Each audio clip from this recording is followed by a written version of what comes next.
ద్రావిడ వివక్షపై దక్షిణ స్వరం నచ్చింది నాకు. తెలుసో తెలియకో ఈ ఉత్తర పక్షం ఉంది కదా బీజేపీ, అది నన్ను దక్షిణ స్వరం అనే గుర్తిస్తుంది. అంటే పాప వాళ్ళ కన్ఫ్యూజన్, ఇది కర్ణాటక వాడా, తమిళోడా, తెలుగోడా, మలయాళీనా, తెలంగాణనా, ఆంధ్రప్రదేశ్, అదంత ఈజీగా అర్థమయ్యే విషయం కాదు. అంటే నేను ఎప్పుడు చెప్తున్నా ద్రావిడ అంటే నేనే. అంటే కర్ణాటకలేమో మా బాబు మావాడు అన్ని భాషలో మాట్లాడుతున్నా చాలా గర్వపడుతుంటారు. పాప ఈ ఉత్తరపక్షం వాళ్ళకి పొందిన వాళ్ళు ఆంధ్ర తెలంగాణకు వస్తే మావాడు అంటున్నారు ఏంటి వాళ్ళు, ప్రకాష్ రాజు గారు అంటారు. ఇది ఎండే ఆళ్ళెల్లే అని మలయాళీ మాట్లాడతాడు, అంటే నమ్మచ్చల్లండి ఆ ప్రకాష్ రాజు అంటారు. ఆ కన్ఫ్యూజన్ బాగుంది నాకు. అంటే నేను ఎప్పుడు చెప్తున్నాను, వైశిష్ట్యాలు ఇన్ని డైవర్సిటీ ఉన్న ఒక ఉంది కదా, దాన్ని నేను రిప్రజెంట్ చేస్తున్నాను. లోపల నేను ఎంత శ్రీమంతుడిని నాకు గర్వం అవుతుందని నేను చెప్తుంటా. రీసెంట్గా నా ఫ్రెండ్ ఉత్తేజు ఎవరితోనో మాట్లాడాడు, షూటింగ్లో ఉన్నాం. అటువైపు ఒక ఆయన, అరే నా బుక్ 8 భాషల్లో ట్రాన్స్లేట్ అయిందిరా, అనువాదం అయింది అన్నాడంట. దానికి ఇది చెప్పాడు, నీ బుక్ ట్రాన్స్లేట్ అయింది 8 భాషలు తెలిసిన ప్రకాష్ రాజు నా పక్కన ఉన్నాడని. నేను దక్షిణ స్వరం కాబట్టి కొందరు ఎంపీలు, కొందరు నాయకులు మన ఆంధ్రాలో నేను ఏం మాట్లాడినా ఎగెన్స్ట్గా మాట్లాడుతుంటాను. వాళ్ళకి సభాముఖంగా నేనేం చెప్తానంటే, ఉత్తర పక్షానికి అమ్ముకున్న ఉత్తర కుమారులు, మీకు ఉత్తరం చెప్పాల్సిన అవసరం నాకైతే లేదన్నా. ఈ సభలో నేను మాట్లాడేది ఇక్కడున్న మీతో కాదు. నేరుగా చెప్పాలంటే ఉత్తర పక్షానికి ద్రావిడ సంస్కృతిని, ద్రావిడ స్వాభిమానాన్ని అమ్ముకున్న ఈ ఉత్తర కుమారులకి నేను మాట్లాడాలి. అంటే ఎందుకు మాట్లాడాలంటే, వీళ్ళకి ద్రావిడ అంటే దక్షిణాది స్టేట్స్ భాషలు ఇక్కడ చెందిన మనుషులంటే ఒక దురభిప్రాయం ఉంది. అభిప్రాయం ఉంటే పర్వాలేదు, దురభిప్రాయం ఉంది, అపార్థం ఉంది. వాళ్ళకేం చెప్తున్నానంటే, మీరు ఇప్పుడు ఈ ప్రపంచంలో, ప్రస్తుత ప్రపంచంలో అక్రాస్ ద వరల్డ్ ఈ జెనెటిక్ స్టడీస్ జరుగుతున్నాయి. అవేం చెప్తున్నాయి, చారిత్రాత్మకంగా, జన్యుపరంగా, సాంస్కృతికంగా, అంటే హిస్టారికలీ, జెనెటికలీ, కల్చరలీ ద్రవిడియన్స్ ఉన్నారు కదా, దక్షిణ భారతానికి పొందిన మేము ఉన్నాం కదా, వీళ్ళే అసలు నివాసులు భారతదేశానికి అంటున్నారు. We are the original inhabitants. మిగతా వాళ్ళు one way are the other వచ్చారు. ఆ డిస్కషన్కి నేను వెళ్ళను, ఎందుకంటే వీళ్ళు వక్రీకరించడంలో చాలా సేఫ్గా ఇంట్రెస్టింగ్ ఉంటారు కదా. ఈ సభలో అందరూ కలిసి నార్త్ ఇండియా, సౌత్ ఇండియా అని వేరు చేయడానికి మాట్లాడుతున్నాను కాదు. We are all proud Indians. చాలా గర్వంగా ఉంది భారతీయులని, కానీ ద్రావిడలను మర్చిపోకుండా ఉన్నాం. That is your problem. ద్రావిడానికి ప్రాబ్లం, బ్యూటిఫుల్ థింగ్ ఏంటంటే వి వెల్కమ్ ఎవ్రీబడి. మనకి మీరు వేరు మేము వేరు అన్న సంకుచిత మనస్సు కానీ లేదు మనకి. అందరూ రావచ్చు, హ్యాపీగా ఉండొచ్చు, కానీ మనకి మన స్వాతంత్రం, మన అస్మిత, మన అస్తిత్వం కావాలి. దాన్ని గౌరవించండి, అంతే చెప్తున్నాం. అందుకే వీళ్ళకి ద్రావిడం అంటే ఏంటి, why are these people fighting, why are they asking అని అర్థం అవ్వాలి. ఆర్కియలాజికల్ ఎక్స్కవేట్స్ అంటాం, అంటే పురావస్తు తవ్వకం అంటాం కదా. వీళ్ళు చాలా కంఫర్టబుల్గా హరప్ప, మొహెంజోదారో అతను అతి పురాతన సమాజం, సివిలైజేషన్ అని రుద్దుతున్నారు. ఐఎమ్ సారీ, అలా కాదు అది. Today's greatest studies have said the Dravidians were older than them. సింపుల్గా ఏంటుంది, రిజ్యూ చేస్తున్నాను, కీలడి అని ఉంది, రీసెంట్ ఎక్స్కవేషన్. ఎప్పుడు ఈ ఆర్కియాలజీలో ఎస్కవేట్ చేసేటప్పుడు అక్కడ ఈ కుండలు పాట్స్ని ఎతుకుతారు. ఇఫ్ యూ అబ్జర్వ్, అలా కీళ్ళడిని ఎక్స్కవేట్ చేసినప్పుడు కొన్ని పాట్స్ దొరికాయి. యూజువలీ పాట్ మేకర్స్, ఈ కుండలు చేసేవాళ్ళు, అది ఇంకా దాన్ని కాల్చి స్ట్రాంగ్ చేసే ముందు అది కొంచెం వెట్గా ఉన్నప్పుడే ఆడు చేసిన వాడు కళాకారుడు ఏదో ఒక ఆడ సైనో ఏదో పెడతాడు. కానీ కీళ్ళడి ఎక్స్కవేట్ చేసినప్పుడు అది కాల్చిన తర్వాత దాని మీద రాశారు. Most wonderful pipes. ఒక సివిలైజేషన్, చదువుకున్న సమాజం ఉండింది అప్పుడే. అంటే ఎంత గొప్ప మనం. దాన్ని తీసి పక్కన పెట్టేసి రుత్తారా మీరెవరు మేమెవరు మేమే పెద్దదని. అండ్ ఆ కీళ్ళడి ఆర్కియాలజిస్ట్ పనిచేస్తున్నప్పుడు 2017లో ఇంకో కాంట్రవర్సీ అయింది. ఈ ఉత్తర పక్షానికి తెలిసిపోయింది, ఒరే నిజాలు బయటపడుతున్నాయని. They transferred archaeologist. వాళ్ళని పిలిపించి కమిటీ పెట్టారు. మీకేం అర్హత ఉంది, ఏం తెలుసని తవ్వుతున్నారు, భయం ఉంది కదా ఎక్కడ నిజాలు బయటపడిపోతాయో అని. ఇంత గొప్ప ఇతిహాసం ఉన్న ద్రవిడియన్స్ని, ఉత్తర భారతాన్ని మీరు లొంగదీసుకోవాలనుకున్నా, అణిచివేద్దామనుకున్నా, లేదా నియంత్రణం చేయాలనుకున్నా, ప్రయత్నం చేసినా ఐఎమ్ సారీ ఒప్పుకో.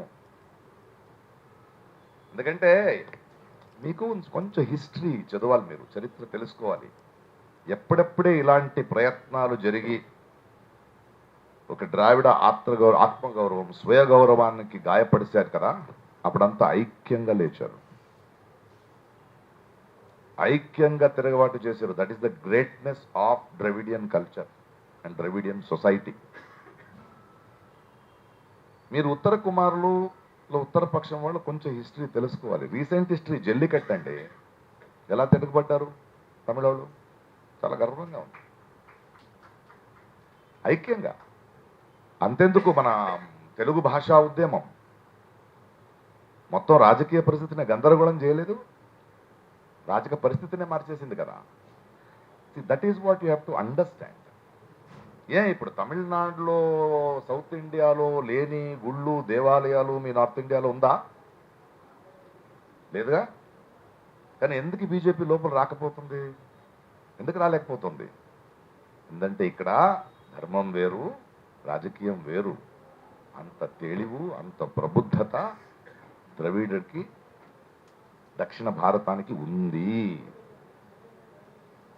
సరే మీరు అంటారు కదా చరిత్ర, సరి నార్త్ ఇండియా, నేను విడదీసి మాట్లాడలేదు, బట్ అర్థం చేసుకోండి, what is south India, what is north India. North India అనేది ల్యాండ్ లాక్డ్ ప్లేస్, మీకు సముద్రాలు లేవు, మీరు ల్యాండ్ లాక్, చుట్టూ భూమి ఉంది. మీ హిస్టారికల్ వికాసంలో, ఆ ప్రక్రియల్లో మీకున్న అనుభవం, ఎవడో దాడి చేసింది, మీరు దాడి చేసేది అంతే. కానీ సౌత్ ఇండియా అలా కాదు. పెనిన్సులా టిప్, అది 3 వైపు సముద్రం ఉంది, Arabian sea, bay of Bengal, Indian ocean. మన వికాసం, మన పెరుగుదల సహకారం వల్ల, కొలాబరేషన్ వల్ల. వ్యాపారం జరిగింది ఇక్కడ, వ్యాపారాలు చేసేవాళ్ళం మనం సహకారంతో వెళ్ళేవాళ్ళం. We are bigger because of that. మా హృదయ వైశాల్యం, మన శ్రీమంతికి అందుకు వచ్చింది మనకి. వీళ్ళకి తెలియాలి, ఇస్లాం ఈస్ట్ కంట్రీస్కి వెళ్లే ముందు ఫస్ట్ వచ్చింది ఒక ఐడియాగా సౌత్ ఇండియాకినే. వాస్కోడగామా వచ్చింది ఇక్కడికే, సెయింట్ థామస్ వచ్చింది ఇక్కడికే. అందుకే ఇక్కడ మంచి మసీదులు ఉన్నాయి. గోవా కూడా కలుపుకుందాం, సౌతే అది, కొంచెం మహారాష్ట్ర కూడా ఇట్టే, అది బెస్ట్ చర్చెస్ ఇక్కడే ఉన్నాయి, దేవాలయాలు కూడా ఇక్కడే ఉన్నాయి. ఆయన కలిసి బ్రతుకుతున్నాం. అంటే ఎలాంటి వ్యాపారం చేస్తూ ఎదిగామంటే, రీసెంట్గా ఒక సంశోధకుడు పాండిచేరి దగ్గర ఒక విలేజ్ ఉంది, అక్కడికి వచ్చి ఆడు వెళ్తుంటే అక్కడ పిల్లలు కొన్ని కాయిన్స్తో ఆడుతున్నారు. అదేంటని చూస్తే దే ఆర్ రోమన్ కాయిన్స్. అంటే కొన్ని మర్చిపోయాం మనం. అంటే ఆ రోమన్ కాయిన్స్ ప్రయోజనం లేదంటే కుంటే పిల్లలు ఆడుతున్నారంట, దానికి డబ్బు పెట్టుకుని తీసుకుంటే then he goes back to the history. ఎలాంటి వ్యాపారాలు చేసేవాళ్ళు south Indians, well there spice, ఇంకొకటి యూనో. అందుకే వీళ్ళకి మనం ద్రావిడం వర్ధిల్లాలి, ద్రావిడ వాదం నిలబడాలి. మనది అహంకారం కాదు, గర్వం. ఆ గర్వం అంటే వీళ్ళు హిస్టరీని, హిస్టరీ హ్యాస్ లేయర్స్. అంటే చరిత్రకు అనేక పొరులున్నాయి. మీరు దాన్ని అర్థం చేసుకోవాలి, దాన్ని చదవాలి, దాన్ని జీర్ణించుకోవాలి. అప్పుడు అర్థమవుద్ది మా కోపం ఎందుకు, మా అసహన ఎందుకు. ఎందుకంటే మీరు హిస్టరీ నుంచి నేర్చుకోవాలి. You should not become victims of history. ఎప్పుడూ ఒక మాట చెప్తుంటాను నేను, నీకు చరిత్ర తెలియకపోతే ఈ రోజు అర్థం కాదు. నీకు ఈ రోజు ఈ క్షణం అర్థం కాకపోతే భవిష్యం ఎలా ఆలోచిస్తావు? It is a continuous tense. So మా గొప్ప ఇతిహాసాన్ని, మా సాంస్కృతిక హృదయ వైశాల్యాన్ని మీరు అర్థం చేసుకోకుండా మీరేమో దాడి చేయాలని, మనలో ఉన్న వాళ్ళందరూ మనల్ని నమ్మి వాళ్ళతో ఉండాలని, ఇలాంటి అమ్ముడు పోయిన వాళ్ళ వల్ల ద్రావిడను కానీ దక్షిణ భారతాన్ని మీరు లొంగదీయలేరు, కంట్రోల్కి తీసుకోలేరు. ప్రస్తుత రాజకీయ పరిస్థితి చూద్దాం. South India and north India. What is the GDP of south India? What is the percentage we're giving to the national exchequer? మొన్న కేరళలో స్టడీ చేస్తే ఇన్ఫాంట్ సర్వైవల్ రేటు ఎంత ఉంది ఇక్కడ? మీకు అక్కడ ఎంత ఉంది? లేదా ఉమెన్స్ ఎడ్యుకేషన్ తీసుకోండి, ఎక్కువ మంది చదివిన మహిళలు ఎక్కడున్నారు? Tamil Nadu was the first state in south India, from south India, which introduced mid day meals. భారతదేశంలో ఆకలి ముఖ్యమా, పని ముఖ్యమా, డబ్బు ముఖ్యమా అన్న కాలంలో ఒక ఇంట్లో ఉన్న ఇంకో నోటికి అన్నం పెడుతూ ఎడ్యుకేషన్ ఇవ్వడం వల్ల, ఆడపిల్లలు చదవడం వల్ల ఇంకో తరం పెరిగింది. ఇవాళ ఎందుకు మనం పాపులేషన్ కంట్రోల్ చేయగలిగాం? వైఆర్వి ఎందుకు వలస అక్కడి నుంచి ఇక్కడికి వస్తున్నారు? What is the importance of this country? ఈ ఇతిహాసం తెలుసుకోకుండా మీరు మాట్లాడుతుంటే ఉత్తర కుమారులారా జరగదు. అండ్ ప్రస్తుత రాజకీయ పరిస్థితుల్లో మనకు కోపం రావాల్సింది, వాళ్ళు మనల్ని రాజకీయంగా ఫినిష్ చేయాలని చూస్తున్నారు. చూడండి, రాజకీయంగా మనం ఎప్పుడు పవర్ఫుల్ లేదు. సౌత్ ఇండియా ఒక యూపీ చాలు, 2 స్టేట్లు ఉన్న ఎంపీలు చాలు వాళ్ళకి. అది మనకు వరం కూడా, ఎందుకంటే వాళ్ళు రాజకీయం చేస్తూ ఉన్నారు, మేము పని చేస్తూ ఉన్నాం. అది వరమనే భావించాలి. బట్ ఇప్పుడు వాళ్ళు రాజకీయంగా కూడా, అంటే they want South India to become a secondary citizen. అదే వాళ్ళ ప్రయత్న. Hindi language imposition is a direct attack on Dravidians. ఇది మీరు అర్థం చేసుకోవాలి. అందుకే మన ఈ కొన్ని అమ్ముడు పోయిన వాళ్ళు ఉన్నారు కదా, ఉపముఖ్యమంత్రులు, ఆంధ్రప్రదేశ్లో Hindi is the national language అంటారు. ఆయన పిలిచాను నేను, రా, ఏది నేషనల్ లాంగ్వేజ్ నేను చెప్తాను రా అంటే, మీరు అమ్ముడు పోతే మనల్ని కూడా అమ్మేస్తారా? మేము ఊరుకుంటాం అనుకున్నారా మీరు? What is delimitation? Chandrababu Naidu గారు, పవన్ కళ్యాణ్ గారు డీలిమిటేషన్, మీరు అమ్ముడు పోయారు, మీ మీద నాకు నమ్మకం లేదు. మీకు తెలియదా డీలిమిటేషన్ నుంచి సౌత్ ఇండియాకి ఏం అన్యాయం జరగబోతుందో? You want to make us more less powerful? You want to divide it on population? ఈ దేశంలో పెద్ద జబ్బే ఈ అమ్ముకున్న వాళ్ళ వల్లే. ఈరోజు మొన్న ఏదో ఒక బెంగళూరులో ఒక మీటింగ్లో అమ్ముకున్న కొన్ని మాధ్యమాలు అని చెప్తే చాలా కోపం వచ్చేసింది. 80% మాధ్యమాలు అమ్ముకున్నాయి ఇవాళ. అది నా కోపం కాదు, నా ఆవేదన అని నాకు అర్థం కావాలి. ఈ దేశంలో మాధ్యమాలు మాత్రమే కాదు, జడ్జిలు అమ్ముడిపోయారండి, వకీలు అమ్ముడిపోయాడు. ఎంతో కష్టంగా పెంచి దేశ సేవ కోసం ఒక జాబ్ అని ఒక డాక్టర్ని పెంచితే ఆడికి తప్పుడు రిపోర్ట్ రాయిస్తున్నారు ఇవాళ. ఎన్నో లక్షలాది మంది ఓటర్స్లు ఒక ఎంపీనో ఒక ఎమ్మెల్యేనో ఒక మ్యాండేట్ ఇటు గెలిపిస్తే వాళ్ళు ఆ మ్యాండేట్ నమ్ముకుని ఈ ఉత్తర పక్షానికి చేరుతున్నారు. ఈ ఈ దేశంలో ఉద్యమిలు అమ్ముకుంటున్నారు, విద్యా సంస్థలు అమ్ముకుంటున్నాయి, నటులు కళావిధులు అమ్ముకుంటున్నారు. భయం వేయాలా మీకు? ఆతంకం రావాలా వద్దా?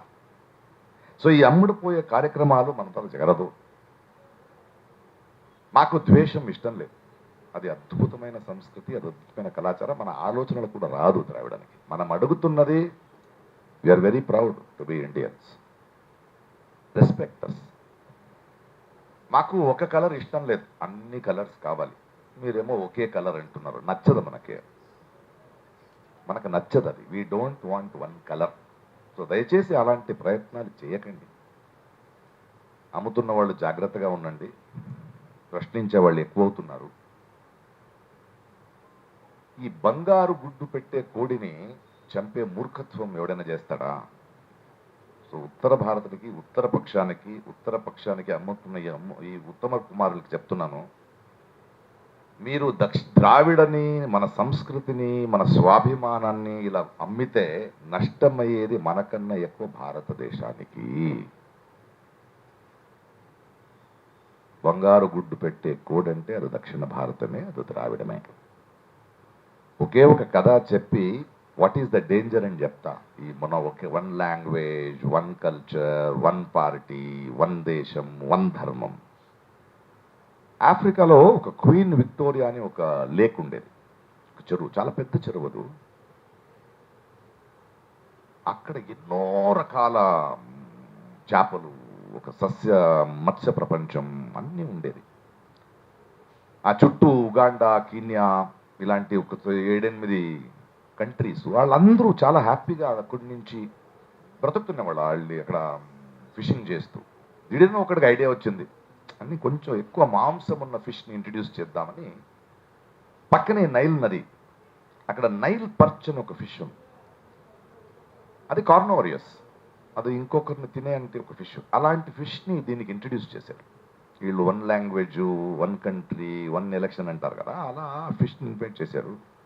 30 సంవత్సరాల్లో ఆ నైల్ పర్చ్ అక్కడున్న వైశిష్ట్యమైన జీవుల్ని, ఒక డైవర్స్ ఎకో సిస్టమ్ని మొత్తం తినేసి వీళ్ళు తినలేక చచ్చిపోయాయి. It has become a dead lake. ద్రావిడాన్ని, సౌత్ ఇండియాని, మన సంస్కృతిని చంపే ప్రయత్నంలో భారతదేశాన్ని ఒక డెడ్ లేక్ చేయకండి అని హెచ్చరిస్తూ థ్యాంక్ యూ.